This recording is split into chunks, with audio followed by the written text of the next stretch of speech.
Okay, don't look at the hair. I'm having a bad hair day. Had a bad night last night as well. And it appears we now have a leak at the starboard helm.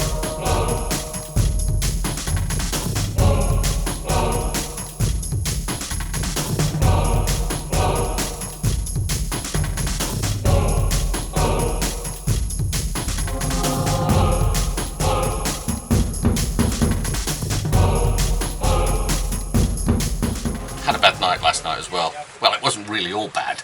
We were invited out for dinner by our friend Jim and Susie. Then we came back to the pontoon and we were invited onto a neighbouring boat where we were serenaded by one of the guys with his guitar, and we all shared some Turkish raki, which was great. Then we came back and the heavens opened during the middle of the night, and it appears we now have a leak at the starboard helm, because we were rudely awoken in the middle of the night with the bilge pump roaring away like a 747 jetliner, and I found out that my feet were wet and I've been relocated to the port aft cabin. Not sure if you can see it in this light, but there is the big wet patch on the mattress of the foam bed.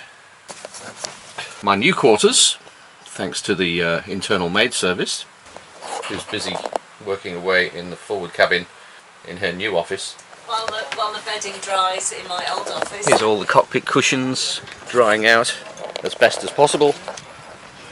I suspect that the water is getting in underneath these instruments here, so they'll have to both be removed and reseated with new silicone.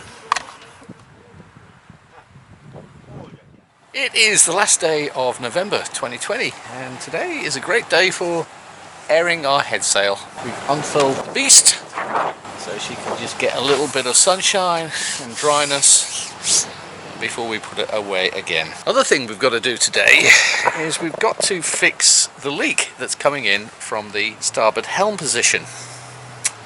So that means emptying a locker, and we all love emptying lockers, don't we? That locker.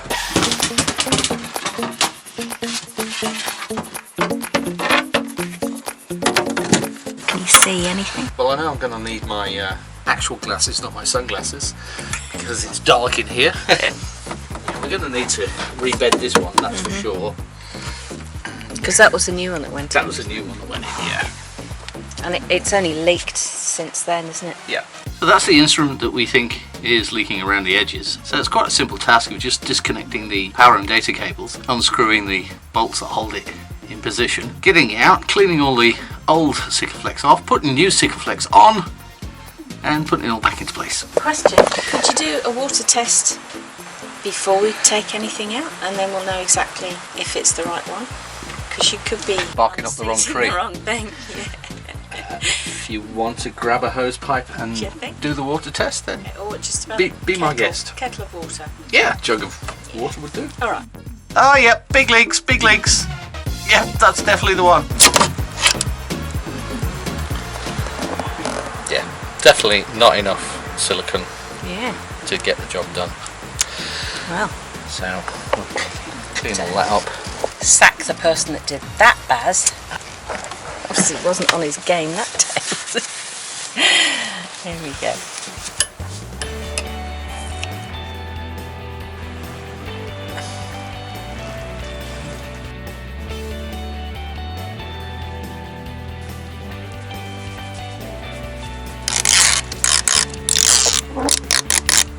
So do you have to hold that? Well, I'm going to tighten up the bolts, clean off the excess. Okay. So does it matter that there's a gap here in the where the Sikaflex isn't? No, because the hole is actually a round hole, and that's where all the Sikaflex is, around the round. These edges are protected by the tape. So now it's set in. I'm going to leave that for 24 hours, let it all set, and then I'm going to cut around here and peel off the excess tape and the excess Sikaflex. Right.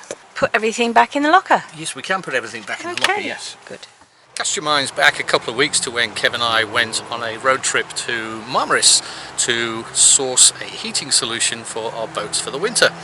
we struck out on that trip, but we did find a online store. Well, it's actually a physical store, but they have an online presence, and it's a store that's actually a subsidiary or a brother or sister store to B&Q in the UK. And they had exactly what we needed, which was a 500 watt oil-filled electric powered radiator. So we ordered those, paid for them online, and I've just got word that they have arrived. So I'm heading down to the marina office and I'm going to pick ours up, get it back to the boat and unwrap it. As you can see, it's not too heavy, and even while it's still enclosed in all its packaging, it seems to be of a reasonable size that we should be able to stow this in the forward sail locker once we've used it through the winter and the spring and summer temperatures warm up. So let's get it back to the boat and unwrap, eh?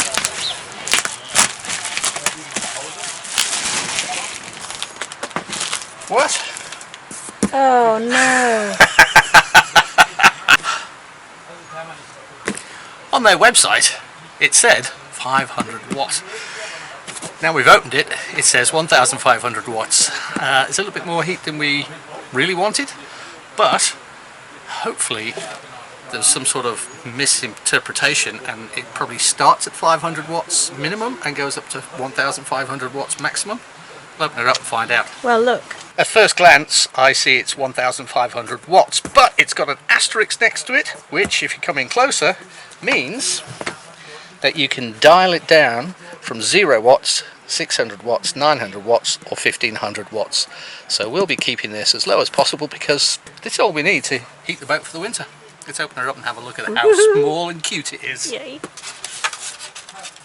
Feet. Well, it's one set of feet. Yep. Hopefully the other set's the other end. Hopefully. Oh, it's such a sweet little thing. Yes. Aww. As you can see, it's compact, which is exactly what we needed for storage when we're not using it in the summer months. And we'll put all the wheels and bits and pieces on it, let it sit for at least an hour before we fire it up so that the oil settles where it should be, and then we'll give it a go tonight. Last week, while attempting to get the engine lifting strap sorted out for the dinghy, I noticed that as I was tootling around the marina in the dinghy itself that there is some sort of petrol leak, and it only happens when the engine is running. So today's mission is to take the engine cowling off and fire her up and try and find out where this leak is. Hopefully it's just a hose that needs replacing, because otherwise it's going to turn into a big boat job. As you can see from that floating sponge, one of the first things we're going to do is get the rainwater out.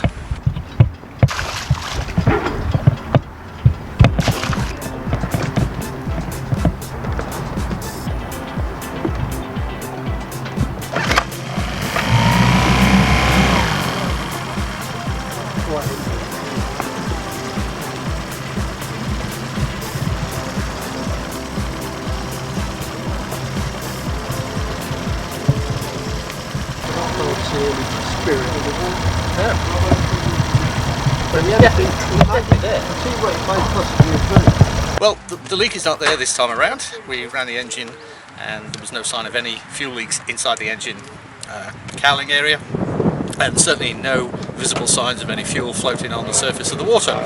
So that's good. Kev reckons it might have just been a bit of overflow from the carburettor, which happens sometimes when you do certain things to engines. Now the other thing we've been looking at is the bung in the back end of the dinghy. It seems it's not making a perfect seal and a little bit of water is trickling in. But as we're going to winterize the engine now and winterize the dinghy now, we'll get that sorted out, get a replacement sorted out when winter's here. This is how filthy the engine gets when it just sits in the water, and we're just going to get the high pressure cleaner on that and clean it all up.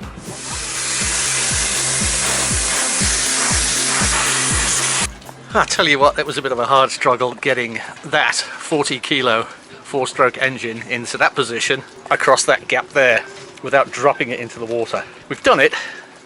It's on its little wooden block, but it's not ideal, and it's certainly something else that we've got to look at this winter. And the reason why it's not ideal is because the engine butts up against the Davit stainless steel here, which means we can only get this tightening screw this far, and the other one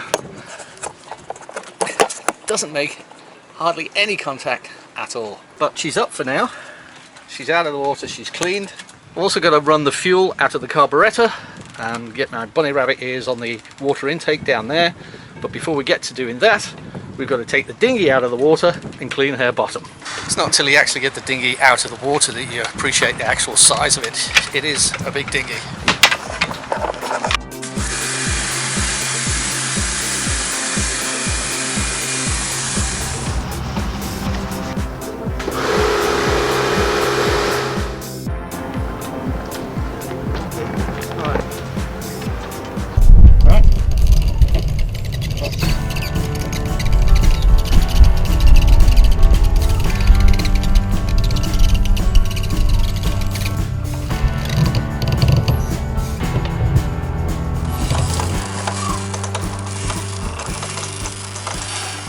You look like that mime artist.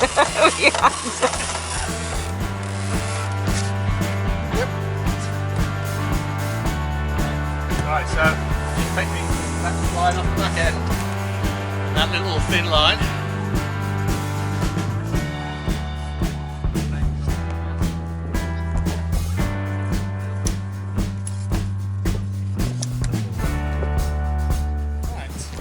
Fantastic, what a good job. I'll leave you to do the rest. Thank you. Thanks, Kev. I've got another client on the phone. Bookings are coming in thick and fast. Right. Well, that's a job well done. Okay, let's lash this down. Before we go, we'd just like to welcome our newest patron on board, and that is Colin Mills of SV Shenandoah. Welcome aboard, Colin, and thank you very much for joining our Patreon family.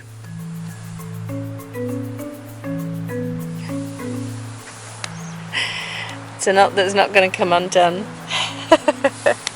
And it's not going to flap around in the wind either. So look at that. Good job. Well done. That's not going anywhere. Oh, look at that.